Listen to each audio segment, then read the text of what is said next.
Good morning. Got it. Good morning, evening, afternoon for everybody, wherever you are on this planet. Thank you for joining. We will just take a couple of more minutes. We're here with Klaus, ready and all set for his presentation.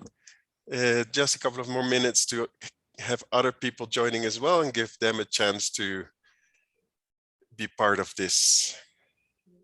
Hope you're enjoying the sessions. Hope you're enjoying your meetings. And especially, I hope you're enjoying Census as much as I am.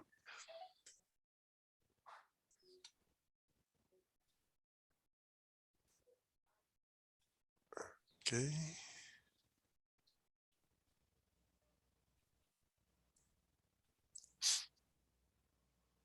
Some more people coming in.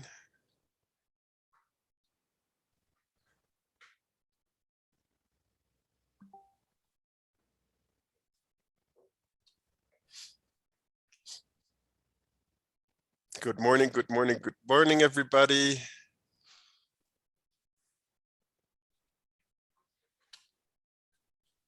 Good afternoon, good evening, as I already said. There you go.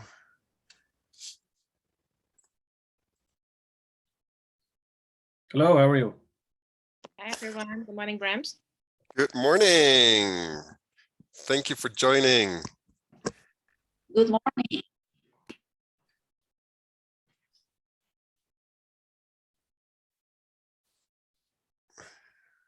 All right. Hello, good afternoon. Good afternoon. Then I must say good evening. Exactly. We are, the whole world is present here, from India, Malaysia, Australia, United States, Europe. Amazing. So there's more people joining. Very good to see that.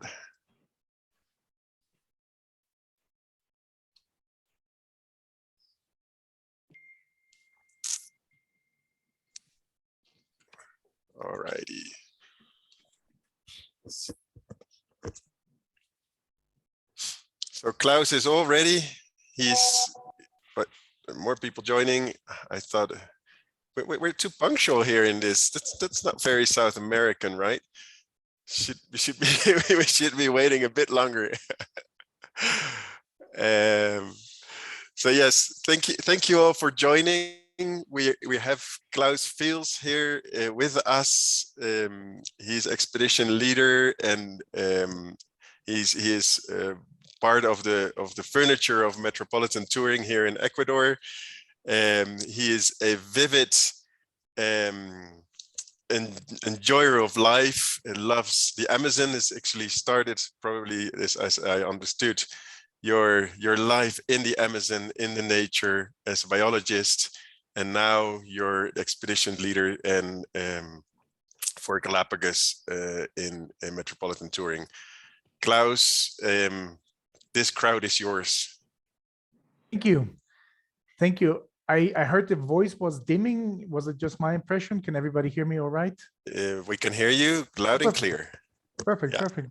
Well, thank you very much, Bram. It's always a pleasure to talk about Galapagos. I was lucky to be a guide in the Galapagos, and I became the company's first expedition leader.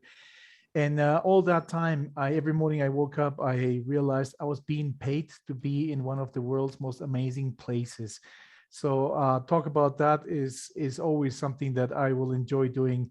Let me share my screen briefly, and I can start right away as soon as this is full screen. Perfect. So it is a fantastic place. I believe some of you have been in the Galapagos Islands. It is probably in everyone's bucket list, and if it isn't, then you should worry about it. It is, in my opinion, the place where sustainable tourism had begun back in the 60s, when it became for the second time a national park, with the idea that tourism oriented for nature would make this national park viable. And it worked. The national park is now better than it was in the 60s or in the 50s or in the 70s. And it is because of this yin and yang with tourism. Galapagos also opened up the doors last year in July. So we are open since July last year. In fact, we've been operating tours. Our ship has been running without any stop since the first week of August. So we know also what Galapagos is in times of pandemic. Now, Galapagos is accessible and it's also very isolated. And that makes it very interesting. And that's probably one of the reasons why Galapagos was one of the first to be open when the whole world came to a lockdown. Why is it accessible? We're Ecuador. One thing I always like to say, no matter where your visitors come from, we are on your hemisphere. We have some from Chile. Well, we are in the same hemisphere as Chile, and we have some from Holland, where we're in the same hemisphere. So we're right there on the equator. So it's not such a long journey to get here. We have very good connectivity. And it's coming back to where we were back in 2019, that more and more direct flights are resuming. Airlines are coming back with flights to Ecuador. So connectivity is not a problem. We're also very compatible with the neighboring countries, with Colombia and with Peru. So combinations of Ecuador and Galapagos work fantastic. So that's accessible, but isolated for one other reason, and that is Galapagos. To get into the Galapagos, you have to go through Ecuador. And this is, of course, pre-pandemic map, and it shows the ship routes worldwide. And you can see there is a big gap right there in Galapagos. This is the same thing, but for the airlines, the commercial flights worldwide. And you can see that there is sufficient flights getting to Ecuador, but the only flights that go to the Galapagos have to come from mainland Ecuador. So if we blow up these two, you can see that this is what I mean, that it is isolated.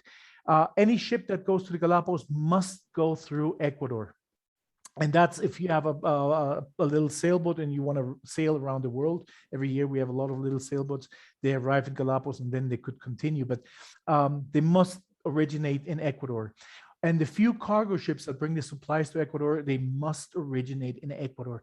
I don't know if you know this, we have something called the ABG, Agencia de Biocontrol de Galapagos, and anything that goes to Galapagos must be screened before it leaves the continent.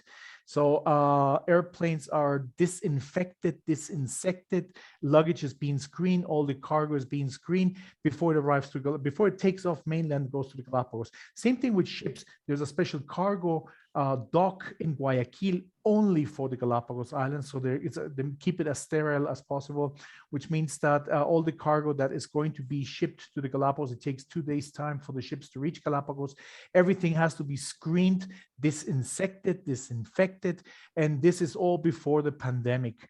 Now, when we started flights back to from mainland Ecuador to the Galapagos, this was long before we opened up for tourism. And that's partly because a couple of thousand people from Galapagos, Galapagueños, were stranded in mainland Ecuador by mid-March. So a few weeks, months later, the Ecuadorian government managed that they would be able to fly back to mainland, to the Galapagos Islands. They could come back to their islands. And that means that all these procedures were now rehearsed with real people before we did it with passengers. So that makes Galapagos a very special place. So if anybody's worried about getting sick in the Galapagos, you should know that this nature, and this is not now, this is long before, this goes decades into the past, that people have been very careful. Whatever comes in has to be screened. Their airplane is disinfected with spray. They use permethrin, the same thing they do when you're going to New Zealand or Australia. And the ships, when they reach Galapagos, they actually, there's a team of scuba divers that comes in and checks the hull to see that nothing has been attached. So that is Galapagos. And it makes sense. It's a very fragile environment. Now, when is the best time to travel to Galapagos? Well, this is, I picked up, a place in the Northern Hemisphere, and you can see the days get longer during the summer and they get shorter during the winter. This is the Galapagos Islands, Quito or Galapagos Islands. Ecuador is one of the 17 mega diverse countries. It's also one of the 13 countries that is crossed by the equator. So the days here are always in the same length. It's always 12 hours, no matter when you come. 12 hours day, 12 hours night. That's the whole year. It's very boring if you live here because you would never know when a year ends or starts. I don't know when I met Bram. Is it 14 years ago? Is it 16 years ago? How would I know if the years never come to an end? It's always the same thing. So that's very good for nature. That's also very good when you can't want to come to Ecuador and Galapagos, because that means that there is no seasonality for the wildlife. With very, very, very, very few exceptions, the wildlife here has basically the whole year to pick when to breed, and some breed the whole year for that matter. But that's not only good for wildlife and for weather. That also means that whoever comes here has the whole year to come. But it also means that you never have a peak when you have more people coming here and possibly more worries that you should come to Ecuador Galapagos. The other thing that happened with this flat weather is that we don't have winter, so there's not a moment when a lot of people gather indoors, and then you might again see a peak in people getting sick. So that's why Ecuador was very flat. I'll show you a few graphs just in a minute about that. I don't want to bore you too much with the COVID situation. But here's Ecuador. Ecuador is the only way you can get into Galapagos Islands. Even private flights must originate in Quito or Guayaquil. And Ecuador is, as a colleague of mine said, it's South America in a nutshell, because it's one of the 5 Amazonian countries. Amazon is the largest rainforest on Earth. Ecuador is one of the 5 countries where the Amazon is. In fact, most of Ecuador is Amazonian. It's one of the 7 countries crossed by the Andes, the longest mountain range on Earth. It has really beautiful, stunning beaches. And the beaches in the northern part of Ecuador are completely different than the one in the southern, because we're right on the equator. We get the northern and the southern swirls of the ocean. Indian markets are very famous. They're part of UNESCO's heritage. The gastronomy is fantastic in Ecuador, partly because of this incredible diversity. Birds, we're depending on which book you're looking at, we're either the 4th or the 5th richest in the world. And we're a tiny country, one of the smallest in South America, yet Ecuador has more species than all of the Amazon together, right? So that's remarkable considering size. The next one in size in this, when we consider this, it would be Colombia, and Colombia is 4 times the size of Ecuador. Brazil is 30 times the size of Ecuador. So we're really a tiny country. Nature in general, as I mentioned, it's one of the 17 mega diverse countries. What's that? This is 17 countries worldwide that hold 80% of the world's species. And we are by far the smallest country. So it is remarkable how much nature you find here. And of course, culture too. We have 15 ethnic groups, 11 languages are spoken, and of course, the only country that has access to the Galapagos Islands. Now, just briefly, in last year, we also opened up other areas in Ecuador. Everybody's been very careful about what we're doing. This is close to Quito, a lodge we have called Mashpi Lodge. We've been running since last year. In fact, we never closed it. We always have staff on the hotel. So same as with our ships, there's always been people there, even when we didn't have visitors until July and August last year. They have been running. So the kitchen, the generators, everything has been running. So it's not like you're coming now to Ecuador and probably seeing things starting to pick up again. Many operations have been running. And in times of pandemic, that meant that all the procedures were taken. In fact, some of them were exceeded, like the ozone tunnels at the beginning, the fact that it's paperless, that you can pick up with a QR code. This is now happening worldwide, but it's been in use for over a year, right? For instance, for the cutlery, we bought these little ovens that disinfect the surgical equipment, but now it disinfects cutlery, these electrostatic guns everywhere. For water dispensers, there's something with a sensor, so you don't put the nozzle in contact with the dispenser with a possible cross-contamination or none of that. So Ecuador is a place you should definitely look before you go into the Galapagos Islands. And now going to the Galapagos Islands, this is the only flight that we consider long. Otherwise, Ecuador is so small that you never get to unfasten your seatbelt. because you take off and you're landing on Cuenca, you're landing on Guayaquil. So to get to the Galapagos, flights originate in Quito, stop briefly in Guayaquil, and then we have about a little under 2 hours flight to get to the Galapagos Islands. So Galapagos is, remember, that cul-de-sac in the middle of the Pacific. This is the only way there. There's only 2 airlines that can serve Galapagos. They all start in mainland Ecuador, and all the aircrafts are screened and disinfected, as I mentioned earlier. There's also 2 airports in the Galapagos Islands. Both of them have been in use before August last year, when officially visitors came back to islands. They have already been used and tested. And I should also say that the airlines here, they're very careful with the safety, but they do not spoil your vacation by being too bossy about it. It's still your vacation, and I think they do a remarkable job in that sense. Here are the 2 airports to the Galapagos. So here's what I mentioned about Ecuador's COVID, just briefly, a few figures. I don't want to bore you with this. This you can find on the internet, but Ecuador was hit badly at the beginning, right when the pandemic started, when a lot of people thought, it was not going to be a big deal. It hit us in Guayaquil especially. And it was a big problem because we were not prepared for this. So we had a peak in cases. And this made the rest of the country be prepared and not get through the same mistakes we did in Guayaquil, which was basically underestimating the virus. So that meant that from that moment on, it was fairly flat until now that we have reached a number where we feel very comfortable about it. So a few figures about Ecuador is we have 500,000 cases. And considering Ecuador's population is about 17 million, that's about 3% of the country has been infected at one point. Deaths, we had 32,000. That's less than 1%. That's 0.2% of the population that died, that we can believe it's due to COVID. And that's because the peak we had at the beginning, everybody is worried here. You don't go to the street without a mask when you enter a shopping mall. 5 times they take your temperature. We learned the lesson. There's hopefully going to be soon the moment where we be even more relaxed, but on the nightly news, somebody's not using a mask, it shows on the TV. So this is why we kept the numbers so low and why we were also able to open up the country. A very important way of seeing how safe a country is if you look at the intensive care units. And in this case, we can see that there's a high percentage of units that are not in use. That means that we're not bordering that moment where we could reach a critical situation and the country has to go back to a lockdown. The figures I'm showing is from exactly a month ago, because tomorrow we will get the next update.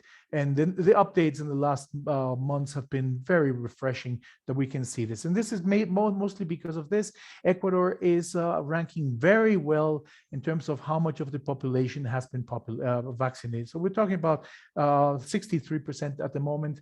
And in Galapagos, I should also say that the numbers are very nice. We had 1,500 cases, 20 deaths in Galapagos, of a population of over 30,000 inhabitants, which live in a little part of Galapagos. I'll get there in a minute. So when we compare Ecuador with the rest of the world, it is refreshing to see that a great percentage, 63%, is vaccinated versus 45% worldwide, if you look at the world statistic. And if you compare it with some of the other countries, it's not bad. We're ranking way up there. And that's a great effort, considering this is not the wealthiest country in the region, that we were able to reach such a high level of people vaccinated. We're now with kids under 12. So we believe that this year is going to end up very good in terms of these statistics. Now, let's look into Galapagos. This might be something that not everybody knows. There's 19 islands, as I mentioned, right in the middle of the Pacific Ocean. They're huge. We're talking about 8,000 square kilometers. That's half of Schleswig-Holstein, if you know German regions. It's huge. And that's just land. Right now, when you look at this, everything that's in white is the national park, and the population on the white part of this map is absolutely zero. There's nobody living there, right? That's 2 million acres if you're not going by metric. right? The part that you see in dark is the province of Galapagos, and that's where I mentioned about more than 30,000 people live. A lot of people came to find jobs in mainland Ecuador, so we presume that 25,000 people are probably right now in Galapagos, mostly in these islands right in the middle, Isabela, Santa Cruz, and San Cristobal. 97% of this 8,000 square kilometers or 2 million acres is the national park. And that's where very few people go in a year. There's 183 visiting sites within the national park, and there's only 5 ports of call. So unlike other destinations like in the Caribbean, if your guests are worried about traveling and seeing a port and that maybe it's getting too relaxed and they could get sick and get positive and not travel back, it's very unlikely that that will happen to you in Galapagos, because from the 183 visiting sites, only 5 are real ports of call with ports authorities. So the rest of the places who welcomes you on the island is not a port captain and a bus and restrooms and souvenir shops, but marine iguanas, boobies, and albatrosses, right? And they will not pass any COVID to anyone anytime soon. So from these ports of call, also keep in mind, there's only 69 ships in the Galapagos, and they range from very small, they have about 10 guests, to the largest, we consider in Galapagos Lodge, which is 100 passengers, and there's about 5 of those. The rest are very small, and 100 is very small if you think about it. 45, 50 cabins on a ship, that's nothing. That's a tiny vessel. So these aren't large cruise ships, and of course, right now, cruise ships in general would probably be the safest place to travel for everything that they have invested to make them safe. But in Galapagos, it's expedition vessels. For most of the visiting sites, there's a maximum of 6 groups per site. So that means that even in peak season, you go to Galapagos and you will hardly see anybody in the national park. In the peak season, when all the beds of Galapagos are sold out, chances are you will not see other visitors from other vessels, right? Because there's guides and they do a coordination, and you go a little bit earlier, you do it in such a way that it would not overlap with other vessels. Now, I did mention that there's safety procedures and protocols now for Galapagos. This was just one more step to a series of steps that were pre-existent. For instance, in Ecuador, when we had hoof and mouth disease many years ago, I remember again, there was a big control about spraying hand luggage and footwear. And so upon arrival, there's still this cushion you need to walk on and disinfect your shoes. That's always been the case. So it's only a few more steps that they've done on something that has already been existing. So it's part of traveling to Galapagos. Now, everything has been working there on the vessels and the hotels that are now in operation. It's mandatory the use of masks in all open areas. So aside of your room, and if you're in a swimming pool or if you're eating or drinking, national parks is still mandatory the use of masks. And I thought this would be an issue. It hasn't been an issue. We had very, very few people who really protested, and a lot of people get used to the masks at one point or when they're walking, or they bring their favorite masks. Other things you see all over Galapagos, on the ships, on the hotels, is that the housekeeping is now enhanced. It's done more often. There's a few things that are taken away, some amenities, to avoid cross-contamination. Even though you are in this island within a larger island, all of these things are still being kept. Dispensers that work with sensors, right? The fact that Galapagos is now producing more waste, if people are bringing the discardable masks, these are also properly discarded. This is something that's been going on for the longest time with the hospitals of Galapagos, right?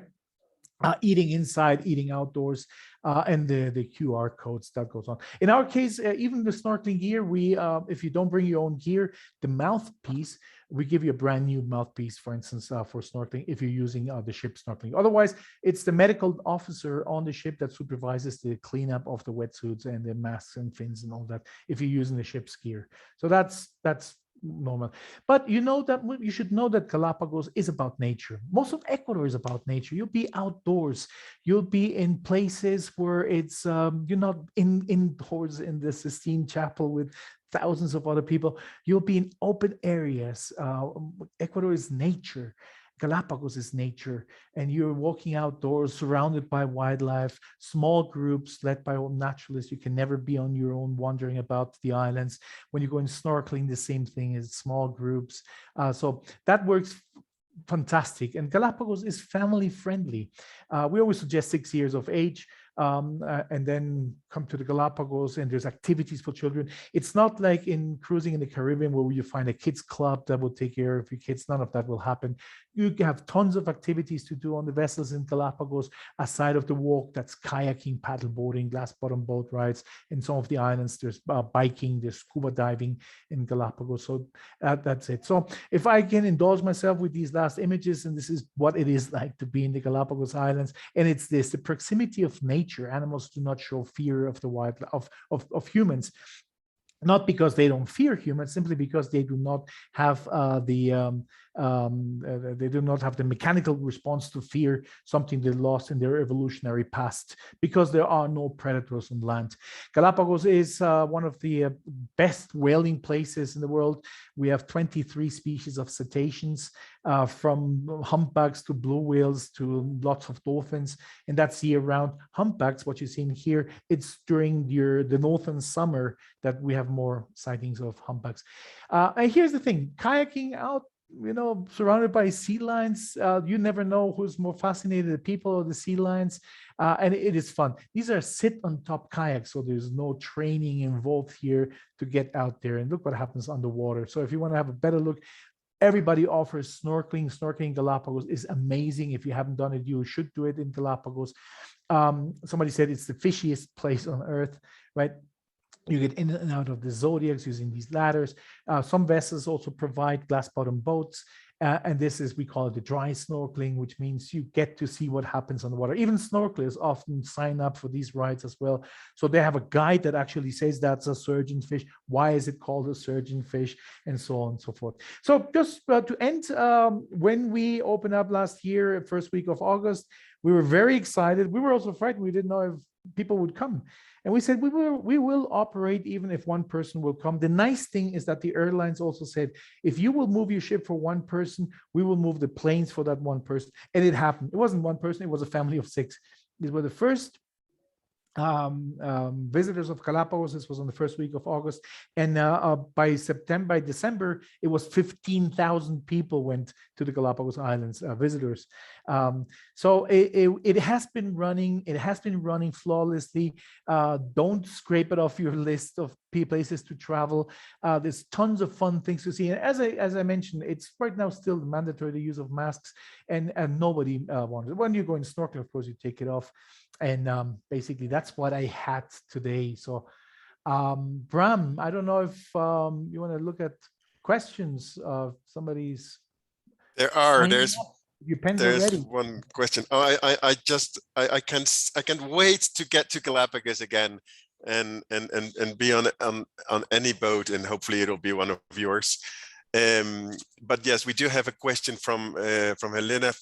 She's asking you, what is actually the peak season? You're saying that there are just 6 groups per site in peak season, but what is your peak season? Peak season is basically the week of Christmas and New Year's. If you take the 69 ships of Galapagos, and since most of them are smaller vessels, you add how many guests can be on each ship, you'll add up to 1,690 beds that are available in Galapagos. Now, there's hotels that have more rooms or more beds than 1,600 beds worldwide. That's all there is in Galapagos. So you can imagine that Christmas and New Year's, when people want to go to Galapagos because the northern and the southern hemisphere is on vacation, that's the only time where traditionally you would find availability and an issue. And if you come then, and I know somebody 2 years ago wrote that Galapagos is overrun by tourists. I was hoping that person could come in that week. We would keep a room available for that person and see, do you feel like overcrowded? Any of these pictures could have been taken during the peak season or during low season, because the park doesn't allow more than 6 groups to be on any of these visiting sites. And that means that there are 5 or 6 small vessels or one of the 100 passenger vessels. and then that's it. This is playing Tetris, so you wouldn't find more groups. So wherever you go on shore, it's just you and your guide, and you may high five a passing group. That's it. It's important to mention here that a group means up to 16 passengers max. Very good. So it's not a group that is one boat of 100 and another boat of 100 and another boat of 100. It's a group of 16 max. Thanks for clearing that up. I should have mentioned that. Thank you, Bram. Yeah, you're welcome. There's another question. You mentioned minimum 6 years old. Is there a max age? No, there's no max age. I, as a guide, the oldest passenger I had was a German gentleman who was on his 3rd honeymoon. He was turning 100 the day after he was in Galapagos, and he did many of the walks. Nobody complains that trip that the long trails are difficult or anything. Amazing. I have a question for you as well. How about disabled people or wheelchair-friendly boats or visitor sites? Do they even exist in Galapagos? Great question. Unfortunately, no. Unfortunately, Galapagos is not accessible for wheelchairs. And I should also say that we had for 4 years a vice president was restricted to a wheelchair, who at that time was even promoted for a Nobel Prize for everything he has done to make Ecuador inclusive for people with mobility restrictions. And he wasn't able to do it in Galapagos. He then became our president for 4 years. And yet still Galapagos, because of its nature, its volcanic nature, it's not possible. Getting on these beaches here, you would get the wheelchair wet. First problem, the salt would ruin your wheelchairs. But then on the trails, you would have to have roads and platforms and things made like that. And that's not happening in Galapagos because of its pristine nature. So unfortunately, Galapagos is not available for wheelchair. In fact, there is a great company called Latin America for All, and they do trips in all over Latin America. And in Galapagos, they have trips, but it's not on vessels. It's restricted on the hotel, and then a few visits on land and some snorkeling and special bikes. But Galapagos, unfortunately, is not there yet. Okay, and thank it's you. difficult to see it happen. Great question. Yeah. There's another question. What type of food can guests expect? Are there vegetarian or halal Muslim-friendly options? Halal is a little bit more restricted, and kosher is very restricted. Everything else is you will find it. It's very important that you let your tour operator know in advance your limitations, because most of the food eaten in Galapagos is flown over from mainland Ecuador. Remember, I said that Galapagos, 97% of those 8,000 square kilometers is a national park, so you wouldn't find anything there. There's nobody growing anything. So all the perishables need to be flown in to Galapagos. That's part of the reason Galapagos is so expensive. And before you can fly it in, it has to be screened and approved and all this before it gets in. The non-perishable food goes by ship, and it takes 2 days for a ship to reach Galapagos, and then it goes through all the processes again. So sending food and having the food on board of your ship before you arrive, or when you arrive, because most of the time the food is flying with you on the cargo compartment of the flight, which is why the flights are also so expensive, if you didn't have the things that you would need for that week there, then you might have a problem. So it's very important to know your food restrictions. But if you're vegan, or if you're keto or low carb, or if you have a special event like a birthday or something like that, or an anniversary, let your operators know in advance. Halal and kosher is more restricted because there's only a list of things that can be taken to Galapagos. Everything else is banned. You can't, if it's not on the list, you can't take it to Galapagos. To give you an idea, Bram, meat, I'm a meat eater. The meat cannot be taken raw from Ecuador to Galapagos. It has to be pre-cooked and then vacuum packed, which means that if you like your meat, like I do, medium rare, it's not going to be possible in Galapagos because it has to be flown in and it has to be pre-cooked just to make sure that there's no bacteria or anything that could be brought in from mainland to Galapagos. So, but the food is amazing. No matter which ship you go, the food is spectacular. If you're going to a hotel or restaurant in Galapagos, the food is amazing. And there is a small but very productive and very restricted fishing fleet. So fresh fish from Galapagos is available, and it is fantastic. And in Puerto Llora, every restaurant, no matter how big, Puerto Llora and Puerto Baquerizo Moreno and Isabela, the same thing. Every restaurant now has a very young chef with all the creativity. So there's probably the province with most chefs in Ecuador. Fantastic. Now, you actually talked about hotels in Galapagos, and I know, of course, you have Finch Bay yourself, which is one of the nicer hotels in the areas. What would you suggest for people to do? Because now again, we've seen this island hub hotel based programs in Galapagos growing and growing, and even there was a time that we had Airbnbs in Galapagos, how bad it can be, and you have the vessels. What is your perception about that, or what would you recommend people? Well, if you're really into nature, if nature is your top priority, then of course the vessels are unbeatable, because in the morning you have one island, you do the hike, you come back, you change clothes, you go snorkeling, kayaking, whatever aquatic activities, and then you get back on board, and the ship will move a shorter distance to another visiting site where you do the opposite. You go first do snorkeling, and then you do the hike, so you get the most out of the daylight and temperatures and all that. And then during the night, you do the longer sail. So that's how you can reach everywhere in Galapagos. There's not a single place that's restricted to the ship. So you can see everything. All the big 15 top Galapagos wildlife can be seen if you're going on ships. Not on a single cruise, because the distribution of wildlife in Galapagos is extremely patchy. But if you're going on a hotel based, then you have a day tour. So that means that you have breakfast in the morning, you leave, you go to one island, you do the walk on the same trails with same level naturalists, so you're not losing out on that. You get back to the yacht, and then you can go out again, and then you can snorkel, you come back on board, you have lunch, and then you're sailing back to the port, and then you're getting back to your hotel, so you can still enjoy the rest of the afternoon and evening in a hotel. And then you are on a bed that is not pitching or rolling at night. That's the advantage. But you have one island instead of two islands per day. That's the first restriction.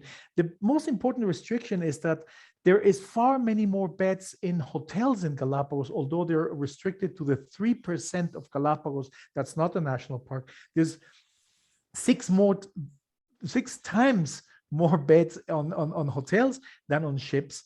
But there's only so many yachts that can take you and do the day tours. In fact, there's about 6,000 beds. Remember, there's 1,600 beds on ships. There's more than 6,000 beds available in the hotels, and as you mentioned, Airbnbs. But there's only 200 day tour trips that you can do that have license. So that's going to be, if you're going to be in Galapagos hoping to find deals on day tours, you might be stuck in a hotel and not get away. So why would you travel to Botswana and then stay in the city? So the best thing to do is, in my opinion, is go on a ship and then spend some time on one of those many beautiful hotels in Galapagos, and then you can digest it, and then you can make some day tours and the culture of Galapagos, the food of Galapagos. There's tons of fun things you can do. You can combine that with daily trips for scuba diving. So that is a great combination. And when we start proposing that a few years ago, a lot of people and a lot of agents told us that was, in fact, the best suggestion, to combine an expedition vessel, a yacht, with a stay in hotel. The other thing, if I still have a minute to say that, is that if you are coming from Europe, or if you're coming from Australia, and then you come to Galapagos, and Galapagos is one of your main courses when you get here, you might be jet lagged. I, as a former guide, would say, come to Galapagos, stay there for a couple of nights before, and do all the fun things you can do hotel based. There's even some places where ships don't go, it's only for hotels, and then go on the ship, because by then I believe your mind and your body have met. Your body travels at the speed of the flight. Your body is there, but somehow your mind is still out there in Amsterdam doing your business things. And when I asked my passengers, do you remember what we did the first day? A lot of people looked around and said, I don't remember. It was a little bit blurry. So don't let these blurry moments be part of your stay on the ship. Stay a few days, let the jet lag disappear, and then go on the ship. So the combination is the best. Fantastic. Well, that's a very good recommendation. Thank you, Klaus. Anyone else who'd like to ask a question to Klaus, you're welcome to turn on your microphone in your video if you'd like, and have a question for Klaus, and about Galapagos or about Ecuador or about himself.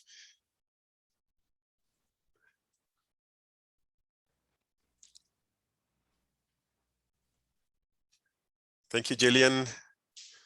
Oh, there's one question from Christian. What about the flexibility with the cancellation policies in pandemic time? Well, that's a tricky question. Everybody is of course looking forward to a more flexible way of operating Galapagos. Now, we all know that Galapagos has been very restrictive on their policies and deposits policies. How are you coping with that, Klaus? Well, we try to work with everybody as much as possible, and try to, of course, to prevent the complete cancellation, but try to find a moment to move the dates. But of course, new bookings. The nice thing about this is that we have become very flexible. So, but you would have to talk with one of our executives and see what is your situation, and to see how each of the operators' flexibility works on that in that sense. But the whole world is becoming more flexible in this case. So the pandemic has taught us a few things, and that's probably going to stay for a long time. It's probably a good thing if we all work together as a team. So it depends on who you're working, and they will tell you what their policies are, but everybody had to do something about it. Nothing is like back in 2019. Yeah. and we all hope it will stay that way, because we do need to kind of flexibilize those strict policies that we had before. I agree with that. Then there is another question: how many days do we need to visit Galapagos? Well, we started. We were the first to operate in Galapagos on a ship. That was in 1969 in December. I'm looking up as if I was there. I wasn't there. But when the US put a man in the moon and put together Woodstock, we put the first ship in Galapagos. Lindblad had a vessel called the Golden Cachalot, and we had a yacht called the Lina.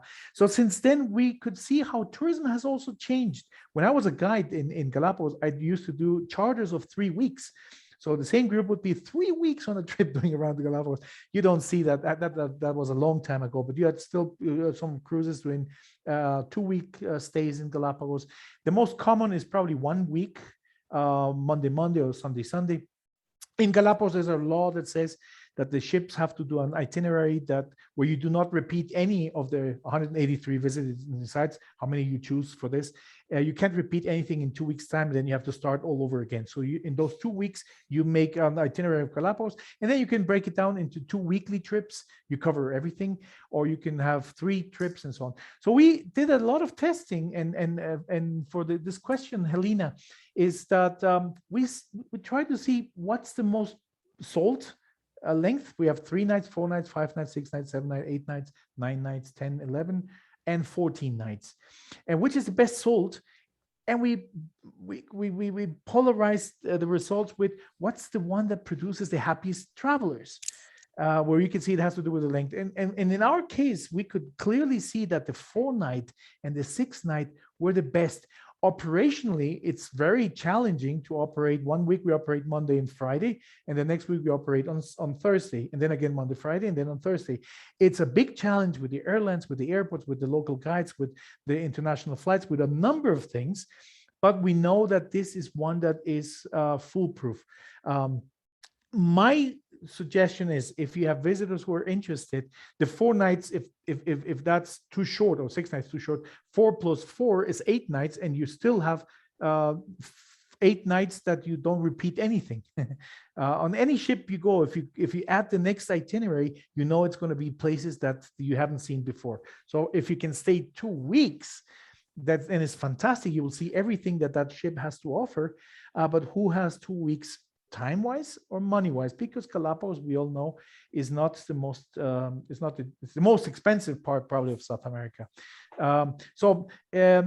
Every day you stay longer is a good stay. I spent 14 years in Galapagos, and there's not a single day I regret, and there's not a single day where I was bored. Sorry. But because a lot of people want to combine it with other places in Ecuador and other places in South America, the 4 nights, 5 days, 6 nights, 7 days have worked fantastic for us. The 6 night is 15% less than a week, but it still is so packed with wildlife, with the big 15s, that you really come home with a lot of trophies. I hear for the second time you're saying the big 15.